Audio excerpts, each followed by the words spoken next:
On ouvre cette Europe un soir avec ce drame terrible survenu ce matin à Pamiers dans l'Ariège. Une agricultrice est décédée lors d'un accident survenu sur un barrage routier, héliporté à Toulouse.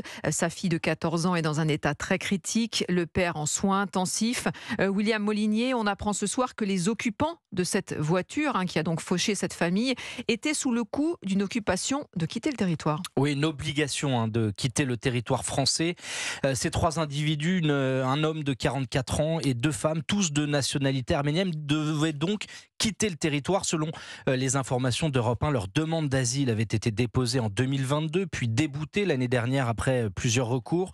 Sur les circonstances de ce qui semble être à ce stade un accident, on en sait davantage ce soir. D'après les premiers éléments, le véhicule s'est engagé sur la RN20 vers 5h30 et ce, malgré le dispositif qui en interdisait l'accès.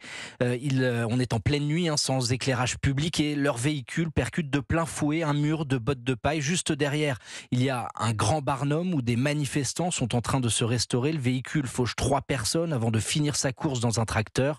Selon le procureur de la République de Foix, il n'y a a priori pas de caractère intentionnel. Le dépistage à l'alcool et aux stupéfiants s'est révélé négatif pour le conducteur. Lui et les 2 passagères ont été interpellés.